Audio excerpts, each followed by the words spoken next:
नमस्कार दोस्तों। The book योगी पर आपका एक बार फिर से स्वागत है। क्या आप अक्सर महसूस करते हैं कि आप जो भी हैं या जो भी कर रहे हैं वो काफी नहीं है? Not good enough, not perfect enough.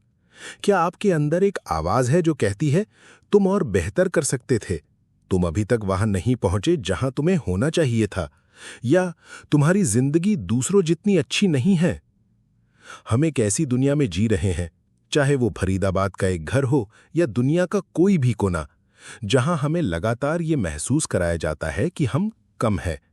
Not thin enough, not rich enough, not successful enough, not a perfect enough parent. हम सब इस काफी ना होने के एहसास से बचने के लिए क्या करते हैं? हम खुद को सुरक्षित रखने की कोशिश करते हैं। हम खतरा उठाने से डरते हैं, अपनी सच्ची भावनाएं दिखाने से डरते हैं और अपनी आवाज उठाने से डरते हैं।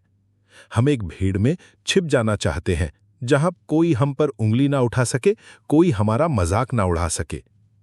लेकिन क्या यही जीना है? आज हम एक ऐसी किताब की बात करने जा रहे हैं जिसने दुनिया भर में लाखों लोगों को इस डर से बाहर निकलकर एक ज्यादा साहसी, ज्यादा सच्ची और ज्यादा संपूर्ण जिंदगी जीने की हिम्मत दी है। मैं बात कर रहा हूं डॉक्टर ब्रेने ब्राउन की महान और जीवन बदलने वाली किताब डेयरिंग ग्रेटली की। डॉक्टर ब्रेने ब्राउन कोई गुरु या मोटिवेशनल स्पीकर नहीं है, वो एक रिसर्चर स्टोरी टेलर है। उन्होंने 20 सालों तक हजारों लोगों की कहानियों का अध्ययन किया है, ये समझने के लिए कि हम डर, शर्म और असुरक्षा की भावनाओं से कैसे निपटते हैं और वो कौन सी चीज है जो हमें खुशी, प्रेम और अपनेपन का गहरा एहसास कराती है। और उनकी सारी रिसर्च एक ही शब्द पर आकर टिक जाती है, एक ऐसा शब्द जिससे हम सब डरते हैं, जिसे हम कमजोरी मानते हैं, पर जो असल में हमारी सबसे बड़ी ताकत है। वो शब्द है वल्नरेबिलिटी, यानी असुरक्षित महसूस करने या दिखने की अवस्था। तो चलिए इस अद्भुत किताब के पहले हिस्से की शुरुआत करते हैं और जानते हैं कि हिम्मत से जीने का असली मतलब क्या है। ये कहानी शुरू होती है खुद ब्रेने ब्राउन के एक अनुभव से। सालों की रिसर्च के बाद उन्होंने ह्यूस्टन में एक टेडेक्स टॉक दी। उस टॉक का विषय था वल्नरेबिलिटी। उन्होंने अपनी रिसर्च और अपनी निजी कहानियों को दुनिया के सामने रखा। टॉक खत्म हुई, लोगों ने तालियां बजाई और वो घर आ गईं। अगले दिन सुबह वो एक अजीब से एहसास के साथ उठी, जिसे वो वल्नरेबिलिटी हैंगओवर कहती हैं। उनके मन में खौफनाक विचार आ रहे थे। मैंने क्या कर दिया? मैंने दुनिया को अपने बारे में इतना सब कुछ क्यों बता दिया? अब लोग मेरे बारे में क्या सोचेंगे? वो मुझे कमजोर समझेंगे, मेरा मजाक उड़ाएंगे। वो इतना डर गईं कि उन्होंने कई दिनों तक घर से बाहर कदम नहीं रखा। ये वो समय था जब उन्हें लगा कि वो टूट रही हैं। उन्होंने एक थेरेपिस्ट की मदद ली और उनकी थेरेपिस्ट ने उन्हें एक ऐसा तोहफा दिया जिसने उनकी जिंदगी और इस किताब का नाम हमेशा के लिए बदल दिया।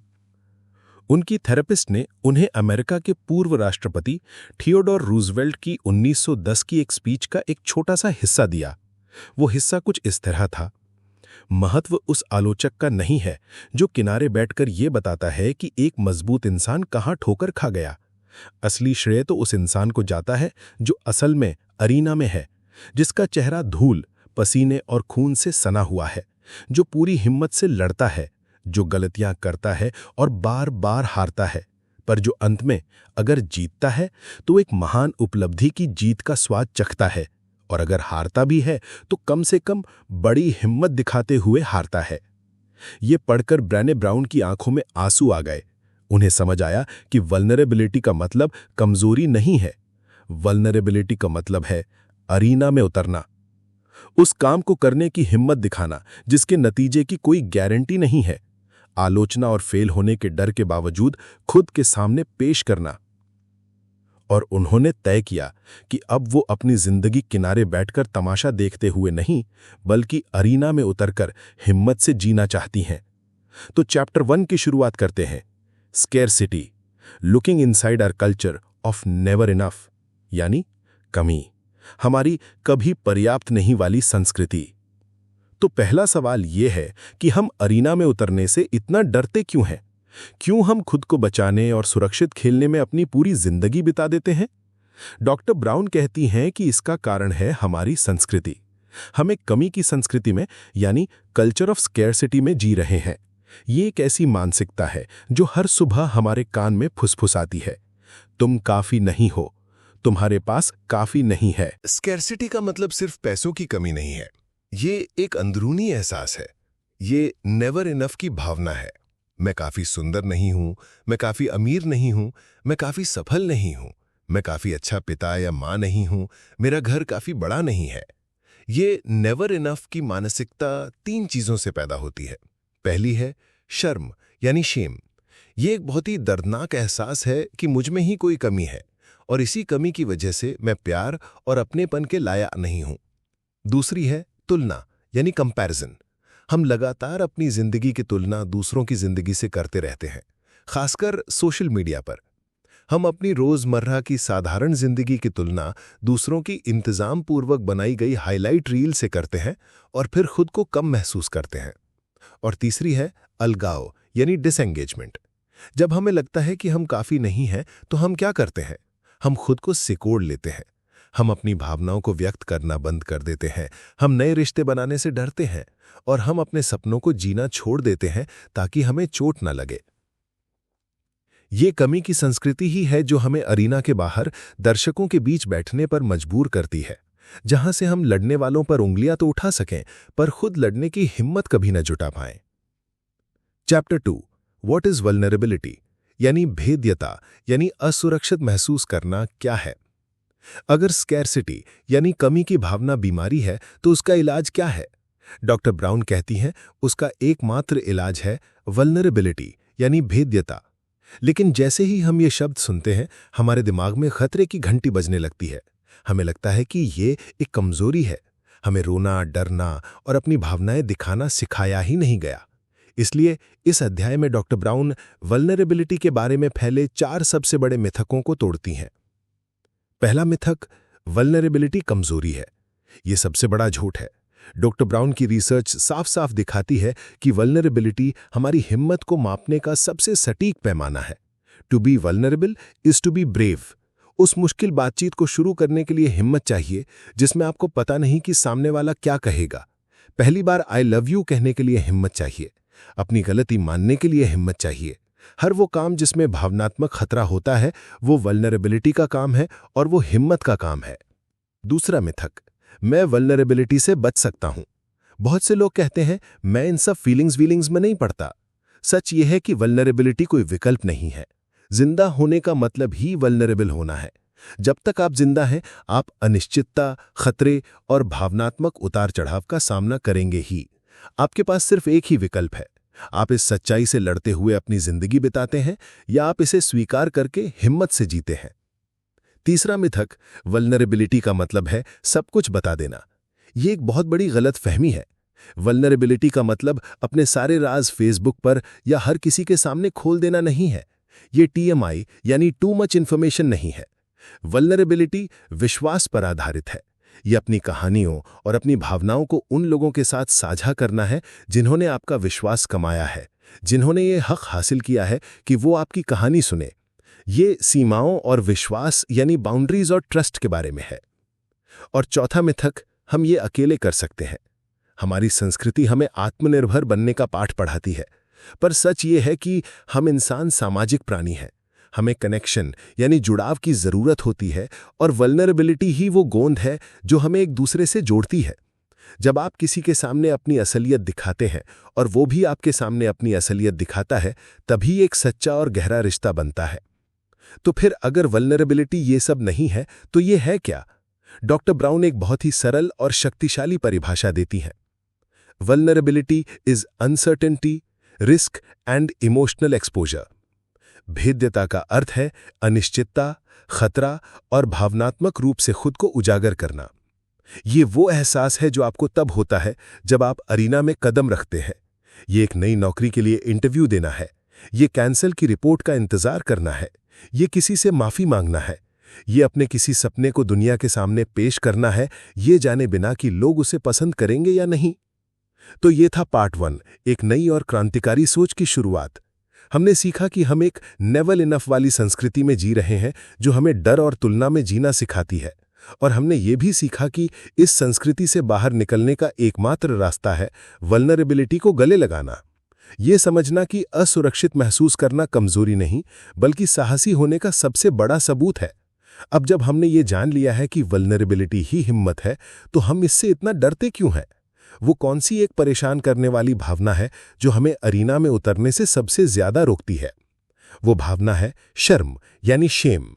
अगले पार्ट में हम इसी शर्म को गहराई से समझेंगे, उसका सामना करना सीखेंगे और उस इमोशनल आर्मर यानी भावनात्मक कवच को पहचानेंगे जो हम शर्म से बचने के लिए पहनते हैं। इस गहरे और ईमानदार सफर में मेरे साथ बने रहने के लिए आपका धन्यवाद। अगर इन बातों ने आपके दिल को छुआ है तो वीडियो को लाइक करें और कमेंट्स में बताइए कि आपके लिए डेयरिंग ग्रेटली का क्या मतलब है। चैनल को सब्सक्राइब करना ना भूलें। दोस्तों, पिछले पार्ट में हमने एक बहुत ही क्रांतिकारी विचार को समझा था। हमने सीखा कि वल्नरेबिलिटी यानी असुरक्षित महसूस करना या दिखना कमजोरी नहीं, बल्कि हमारी हिम्मत का सबसे बड़ा सबूत है। हमने जाना कि हिम्मत से जीने का मतलब ही है उस अरीना में उतरना जहां हार जीत की कोई गारंटी नहीं है, और फिर भी पूरी हिम्मत से दुनिया के सामने खुद को पेश करना। लेकिन अगर ये इतना ही अच्छा है, तो हम इससे इतना डरते क्यों हैं? वो कौन सी शक्ति है, वो कौन सी भावना है जो हमें एरिना के गेट पर ही रोक लेती है? वो कौन सी फुसफुसाहट है जो हमारे कान में कहती है, तुम इसके काबिल नहीं हो, अगर तुम फेल हो गए तो लोग क्या कहेंगे, चुप रहो, सुरक्षित रहो, नजर में मत आओ। आज पार्ट 2 में हम उसी शक्तिशाली और दर्दनाक भावना का सामना करने जा रहे हैं। हम भेद्यता के सबसे बड़े दुश्मन और हमारी खुद की खुशी के सबसे बड़े चोर को जानेंगे। उस भावना का नाम है शर्म। आज हम शर्म को समझेंगे, उसका सामना करना सीखेंगे और उस भावनात्मक कवच यानी इमोशनल आर्मर को पहचानेंगे जो हम शर्म से बचने के लिए रोजाना पहनते हैं। ये एक गहरा और शायद थोड़ा मुश्किल सफर होगा, पर यह आपको आजाद करने की शक्ति रखता है। Chapter 3, understanding and combating shame, यानी शर्म को समझना और उसका मुकाबला करना। सबसे पहले यह समझना जरूरी है कि शर्म है क्या। डॉक्टर ब्रेने ब्राउन अपनी सालों की रिसर्च के बाद इसे बहुत ही स्पष्ट रूप से परिभाषित करती हैं। शर्म यानी वो तीव्र और दर्दनाक भावना या अनुभव जिसमें हम ये मानने लगते हैं कि मुझ में ही कोई कमी है और इसी कमी की वजह से मैं प्रेम और अपनेपन के लायक नहीं हूं। ये वो एहसास है जो हमें खुद से और दूसरों से कट जाने पर मजबूर कर देता है। ये वो आवाज है जो कहती है, तुम अकेले हो जिसे ऐसा महसूस हो रहा है। शर्म को समझने के लिए हमें इससे इसकी एक करीबी पर बहुत ही अलग भावना से अलग करना सीखना होगा, और वो भावना है अपराध बोध। हम अक्सर इन दोनों शब्दों का इस्तेमाल एक दूसरे की जगह करते हैं, पर इनके बीच जमीन आसमान का फर्क है। अपराध बोध कहता है मैंने कुछ गलत किया है, शर्म कहती है मैं ही गलत हूं। यह एक बहुत बड़ा फर्क है। सोचिए, आप ऑफिस की एक जरूरी मीटिंग के लिए लेट हो गए। अपराध बोध की प्रतिक्रिया होगी, अरे यार, मैंने गलती कर दी, मुझे समय पर निकलना चाहिए था, ये मेरा एक बुरा व्यवहार था। ये आपके व्यवहार पर केंद्रित है और इसे सुधारा जा सकता है। आप अगली बार जल्दी निकलने का फैसला कर सकते हैं। शर्म की प्रतिक्रिया क्या होगी? हे भगवान, मैं कितना बेवकूफ और गैर जिम्मेदार हूं, मुझसे कभी कुछ ठीक नहीं होता, सब लोग मेरे बारे में क्या सोच रहे होंगे। ये आपके व्यवहार पर नहीं, आपकी पहचान पर हमला है। ये आपको सुधारने के लिए नहीं, बल्कि खुद को और छोटा महसूस कराने के लिए प्रेरित करता है। अपराध बोध हमें बेहतर बनने में मदद कर सकता है, पर शर्म हमें ये यकीन दिलाती है कि हम बेहतर बन ही नहीं सकते। डॉक्टर ब्राउन बताती हैं कि शर्म को पनपने के लिए सिर्फ 3 चीजों की जरूरत होती है: गोपनीयता यानी सीक्रेसी, खामोशी यानी साइलेंस, और आलोचना यानी जजमेंट। जब हम अपनी शर्मनाक कहानियों को किसी को नहीं बताते, उन पर चुप रहते हैं और खुद को और दूसरों को जज करते हैं, तो शर्म एक फंगस की तरह हमारे अंदर बढ़ती जाती है। तो इस शक्तिशाली भावना का तोड़ क्या है? इसका इलाज क्या है? इसका इलाज है एक बहुत ही सरल पर बहुत ही शक्तिशाली चीज, सहानुभूति यानी एम्पैथी। जिस एक पल में आप हिम्मत करके अपनी कहानी किसी ऐसे इंसान को सुनाते हैं जो आपका विश्वास पात्र है, और वो इंसान आपकी कहानी को आलोचना से नहीं बल्कि सहानुभूति और समझ से सुनता है, वो कहता है, मैं समझ सकता हूं, मेरे साथ भी ऐसा हुआ है, तुम अकेले नहीं हो। उसी पल शर्म की शक्ति खत्म हो जाती है। धूप निकलते ही जैसे फंगस मर जाती है, वैसे ही सहानुभूति की रोशनी में शर्म जिंदा नहीं रह सकती। इस समझ के आधार पर डॉक्टर ब्राउन हमें शर्म से उभरने के 4 कदम यानी 4 स्टेप्स ऑफ शेम रेजिलियंस सिखाती हैं। ये एक प्रैक्टिकल टूल किट है। पहला कदम, शर्म को पहचानना और उसके ट्रिगर्स को समझना। सबसे पहले ये जानना सीखें कि जब आप शर्म महसूस करते हैं तो आपके शरीर में क्या होता है। क्या आपका पेट सिकुड़ जाता है? क्या आपको पसीना आने लगता है? और फिर पहचानें कि वो कौन सी बातें, कौन से लोग या कौन सी स्थितियां हैं जो आप में ये भावना पैदा करती हैं। दूसरा कदम, आलोचनात्मक जागरूकता का अभ्यास करना। अपनी शर्म की कहानी को हकीकत की कसौटी पर कसें। खुद से पूछें कि क्या वो उम्मीदें जो मैं खुद से रख रहा हूं वो वास्तविक हैं? क्या मैं खुद को दूसरों से तौल रहा हूं? शर्म हमें जो झूठी कहानियां सुनाती है उन पर सवाल उठाएं। तीसरा कदम, अपनी कहानी साझा करना। हिम्मत जुटाएं और किसी ऐसे व्यक्ति तक पहुंचे जिस पर आप विश्वास करते हैं। अपनी कहानी और अपनी भावना को उनके साथ साझा करें। और चौथा कदम, शर्म से बात करना। जब आप अपनी कहानी को शब्दों में बयां करते हैं और कहते हैं, मुझे शर्म महसूस हो रही है, तो आप उस भावना से अपनी शक्ति वापस छीन लेते हैं। ये प्रक्रिया हमें शर्म का गुलाम बनने से बचाती है और हमें अपनी कहानी का लेखक बनाती है। चैप्टर 4 द वल्नरेबिलिटी आर्मरी, भेद्यता का कवच। अब जब हम ये जान चुके हैं कि शर्म कितनी दर्दनाक भावना है, तो ये समझना आसान है कि हम उससे बचने के लिए कुछ भी करने को तैयार रहते हैं। चौथे अध्याय में डॉक्टर ब्राउन हमें हमारे उन भावनात्मक कवचों यानी इमोशनल आर्मर्स से मिलवाती हैं जो हम शर्म, दुख और असुरक्षित महसूस करने की भावनाओं से बचने के लिए पहनते हैं। हम सोचते हैं कि ये कवच हमें बचा रहा है, पर असल में ये हमें सच्ची खुशी और गहरे रिश्तों से दूर कर रहा होता है। आइए 3 सबसे आम कवचों को जानते हैं। पहला कवच, मनहूसियत का पूर्वाभास यानी फोरबोर्डिंग जॉय। क्या आपके साथ कभी ऐसा हुआ है कि आपकी जिंदगी में सब कुछ बहुत अच्छा चल रहा हो और आप खुशी महसूस करने की बजाय ये सोचकर डरने लगते हैं कि कुछ बुरा होने वाला है? आप अपने दिमाग में सबसे खराब सिनारियोज की प्रैक्टिस करने लगते हैं ताकि जब सच में कुछ बुरा हो तो आपको ज्यादा दुख ना हो। इसी को ब्रेने ब्राउन कहती हैं फोरबोर्डिंग जॉय। ये खुशी के पल में खुशी महसूस करने से इनकार करना है क्योंकि हमें डर लगता है कि ये खुशी हमसे छीन ली जाएगी। ये कवच हमें आनंद और कृतज्ञता के गहरे एहसास से वंचित कर देता है। इसका तोड़ क्या है? इसका तोड़ है कृतज्ञता का सक्रिय अभ्यास यानी एक्टिवली प्रैक्टिसिंग ग्रैटिट्यूड। जब आप खुशी महसूस करें तो उस पल में पूरी तरह से डूब जाएं। उस एहसास के लिए आभार व्यक्त करें। खुशी को महसूस करना अपने आप में एक साहसी कार्य है। दूसरा कवच, पूर्णतावाद यानी परफेक्शनिज्म। हम में से कई लोग, खासकर आज के कॉम्पिटिटिव माहौल में, परफेक्शनिस्ट होने पर गर्व करते हैं। हमें लगता है कि ये सफलता की निशानी है। पर डॉक्टर ब्राउन बताती हैं कि परफेक्शनिज्म खुद को बेहतर बनाने के बारे में नहीं है। ये एक 20 टन का कवच है। ये एक रक्षा प्रणाली है जिसे हम ये सोचकर पहनते हैं कि अगर मैं सब कुछ परफेक्ट तरीके से करूंगा, परफेक्ट दिखूंगा और परफेक्ट जिंदगी जीऊंगा तो मैं शर्म, आलोचना और दूसरों के जजमेंट से बच जाऊंगा। परफेक्शनिज्म असल में क्या करता है? ये हमें नए काम शुरू करने से रोकता है, क्योंकि क्या होगा अगर ये परफेक्ट ना हुआ? ये हमें अपनी गलतियों से सीखने नहीं देता और ये हमें अंदर ही अंदर खा जाता है। इसका तोड़ क्या है? इसका तोड़ है आत्मकरुणा यानी सेल्फ कंपैशन। ये स्वीकार करना कि हम इंसान हैं और हम इम्परफेक्ट हैं। अपनी गलतियों के लिए खुद के प्रति दयालु होना और ये समझना कि हमारी कीमत हमारी उपलब्धियों में नहीं बल्कि हमारे होने में है।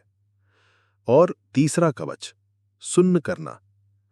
जब हम शर्म, चिंता या दुख जैसी दर्दनाक भावनाओं को महसूस नहीं करना चाहते, तो हम खुद को सुन्न करने के तरीके खोजते हैं। और आज की दुनिया में सुन्न करने के तरीके अनगिनत हैं। शराब, ड्रग्स और खाना तो हैं ही, पर इनके अलावा भी बहुत कुछ है। हर समय बिजी रहना, घंटों तक सोशल मीडिया पर स्क्रॉल करते रहना, ऑनलाइन शॉपिंग करना, काम में खुद को डुबो देना, वर्काहॉलिज्म। हम सोचते हैं कि हम सिर्फ बुरी भावनाओं को सुन्न कर रहे हैं, पर डॉक्टर ब्राउन एक बहुत बड़ा सच बताती हैं। You can not selectively numb emotion. जब आप दर्द और दुख को सुन्न करते हैं तो आप अनजाने में खुशी, अपनेपन और प्रेम जैसी अच्छी भावनाओं को भी सुन्न कर देते हैं, और फिर आपकी जिंदगी बेजान और खाली महसूस होने लगती है। इसका तोड़ क्या है? इसका तोड़ है अपनी भावनाओं को महसूस करना सीखना। तनाव में होने पर शांत बैठना, दुख होने पर रोना और खुशी होने पर खुलकर हंसना। अपनी भावनाओं के साथ बैठना सीखना हिम्मत का काम है। तो ये था पार्ट 2, हमारी आंतरिक लड़ाई का विश्लेषण। हमने अपने सबसे बड़े दुश्मन शर्म को पहचाना। हमने जाना कि ये मैं ही गलत हूं की भावना है और इसका एकमात्र इलाज सहानुभूति है। और हमने अपने उन भावनात्मक कवचों को भी पहचाना जिन्हें हम दर्द से बचने के लिए पहनते हैं, पर जो हमें सच्ची जिंदगी जीने से रोकते हैं। अब जब हमने शर्म के राज को समझ लिया है और अपने भावनात्मक कवच को पहचान लिया है, तो अब असली सवाल यह है कि हम इस नए ज्ञान और इस नई हिम्मत के साथ अरीना में उतरें कैसे। हम अपनी रोजमर्रा की जिंदगी में, अपने काम पर और अपने बच्चों की परवरिश में हिम्मत से जीने की इस कला को कैसे अपनाएं। यही प्रैक्टिकल एक्शन प्लान हम जानेंगे इस किताब। दोस्तों, पिछले 2 भागों में हमने अपने अंदर की दुनिया की एक गहरी और ईमानदार खोज की है। हमने जाना कि वल्नरेबिलिटी यानी असुरक्षित महसूस करना कमजोरी नहीं बल्कि हमारी हिम्मत का सबसे बड़ा सबूत है। पार्ट 2 में हमने अपने सबसे बड़े दुश्मन शर्म यानी शेम को पहचाना और उस भावनात्मक कवच को समझा जो हम दर्द से बचने के लिए पहनते हैं, पर जो हमें सच्ची जिंदगी जीने से भी रोकता है। हमने अपने अंदर के दुश्मन को पहचान लिया है और अपने कवच को भी समझ लिया है, पर अब सिर्फ जानना काफी नहीं है। अब समय है अरीना में उतरने का।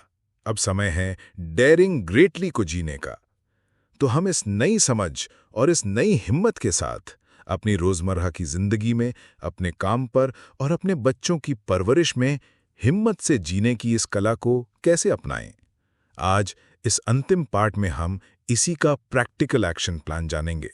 हम सीखेंगे कि एक संपूर्ण हृदय जीवन कैसे जिया जाए। Chapter 5, mind the gap, cultivating change. अंतर को समझना, बदलाव लाना। 5वें अध्याय में डॉक्टर ब्रेने ब्राउन हमें खुद के अंदर झांकने के लिए कहती हैं। वो कहती हैं कि हम सबकी जिंदगी में एक गैप या अंतर होता है। यह अंतर किसके बीच है? यह अंतर है हमारी कथित मान्यताओं यानी व्हाट वी से वी बिलीव और हमारी अभ्यास की गई मान्यताओं यानी हाउ वी एक्चुअली लिव के बीच। हम सब कहते हैं कि हम ईमानदार लोग हैं, पर क्या हम मुश्किल सच बोलने की हिम्मत करते हैं? हम सब कहते हैं कि हमारे लिए परिवार जरूरी है, पर क्या हम सच में अपने फोन को नीचे रखकर अपने बच्चों के साथ क्वालिटी टाइम बिताते हैं? हम सब कहते हैं कि हम रचनात्मक होना चाहते हैं, पर क्या हम फेल होने के डर के बिना कुछ नया करने की कोशिश करते हैं? हिम्मत से जीने का मतलब है इसी गैप को भरना। इसका मतलब है अपनी कथनी और करनी को एक करना, और ये करने के लिए हमें सचेत रूप से कुछ भावनाओं और अभ्यासों को अपनी जिंदगी में विकसित करना होता है। डॉक्टर ब्राउन इन्हें संपूर्ण हृदय जीवन के दिशा निर्देशक यानी guideposts for wholehearted living कहती हैं। इनमें से कुछ प्रमुख हैं। पहला, प्रामाणिकता की खेती करना यानी कल्टिवेटिंग ऑथेंटिसिटी। इसका मतलब है कि लोग क्या सोचेंगे कि डर को छोड़कर ये हिम्मत जुटाना कि हम जो असल में हैं वही दुनिया को दिखाएं। दूसरा, आत्मकरुणा का अभ्यास करना यानी कल्टिवेटिंग सेल्फ कंपैशन। इसका मतलब है परफेक्ट होने की जरूरत को छोड़कर अपनी गलतियों और कमियों के लिए खुद के प्रति दयालु होना। और तीसरा, एक लचीली आत्मा विकसित करना यानी कल्टिवेटिंग अ रेजिलिएंट स्पिरिट। इसका मतलब है अपनी भावनाओं को सुन करने या उनसे भागने के बजाय ये विश्वास करना कि हम मुश्किल भावनाओं को महसूस करके भी उनसे उभर सकते हैं। और चौथा, कृतज्ञता और आनंद की खेती करना, यानी कल्टिवेटिंग ग्रैटिट्यूड एंड जॉय। इसका मतलब है कुछ बुरा होने वाला है कि डर में जीने के बजाय आज के पलों के लिए आभारी होना और खुशी को पूरी तरह से महसूस करने की हिम्मत दिखाना। ये गैप भरना ही असली अरीना का काम है। ये रोज का अभ्यास है, हर पल का चुनाव है। Chapter 6 disruptive engagement, daring to rehumanize education and work. शिक्षा और कार्य को फिर से मानवीय बनाना। अब हम अपने जीवन के उस अरीना में चलते हैं जहां हम अपना सबसे ज्यादा समय बिताते हैं, हमारा स्कूल, हमारा कॉलेज और हमारा ऑफिस।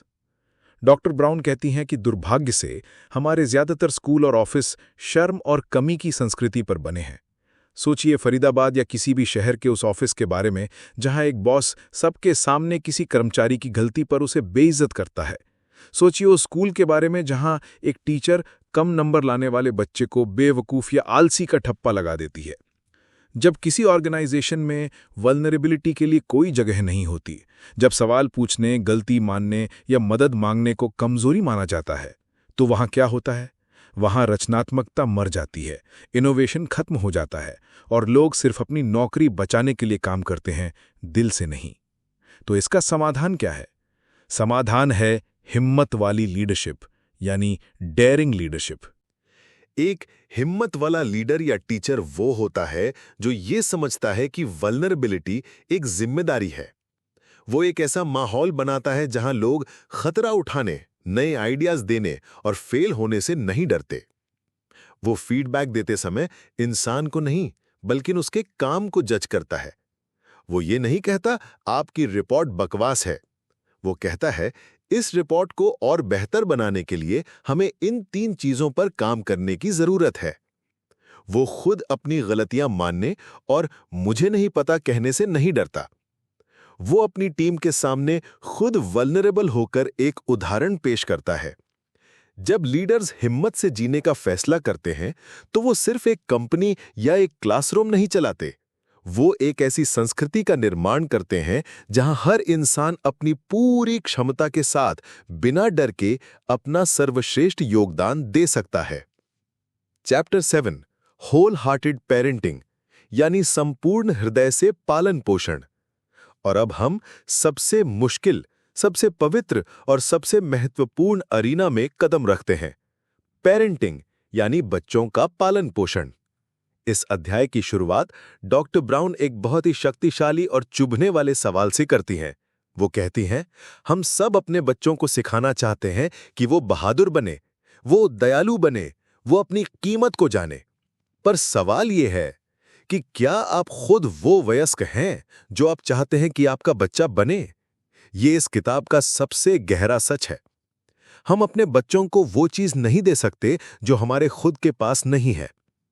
अगर हम खुद अपनी जिंदगी डर और क्या कहेंगे की सोच में जीते हैं, तो हम अपने बच्चों को साहसी होना कैसे सिखा सकते हैं? अगर हम खुद अपनी गलतियों पर खुद को कोसते हैं, तो हम अपने बच्चों को आत्मकरुणा कैसे सिखा सकते हैं? संपूर्ण हृदय से पालन पोषण का मतलब परफेक्ट पेरेंट बनना नहीं है। इसका मतलब है एक असली पेरेंट बनना।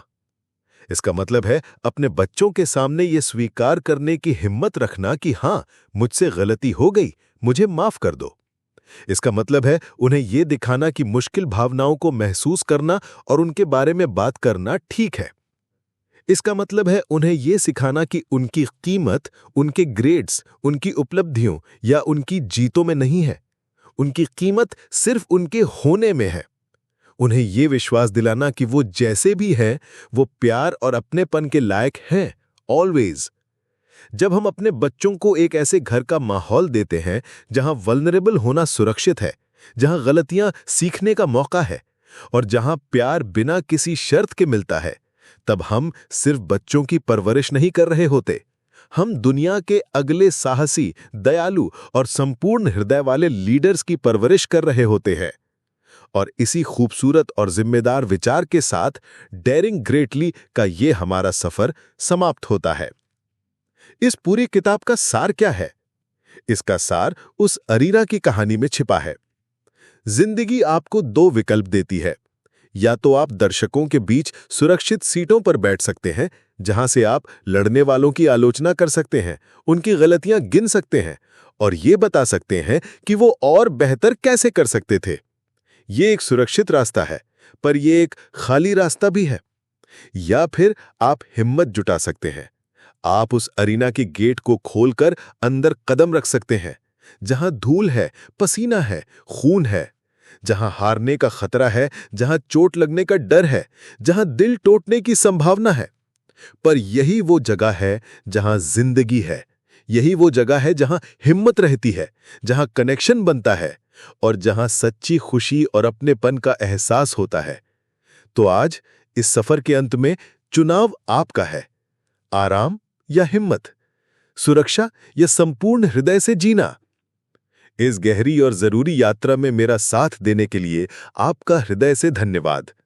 मुझे उम्मीद है कि इन विचारों ने आपको अपनी जिंदगी को एक नई, ज्यादा साहसी नजर से देखने की प्रेरणा दी होगी। वीडियो को लाइक करें और इसे हर उस इंसान के साथ शेयर करें जिसे आप प्यार करते हैं। और कमेंट में बताइए कि आप अपनी जिंदगी के किस अरीना में उतरने का फैसला कर रहे हैं। और द बुक योगी चैनल को सब्सक्राइब करना ना भूलें। मिलते हैं एक और किताब के साथ। तब तक हिम्मत से जीते रहिए। Dare greatly. धन्यवाद।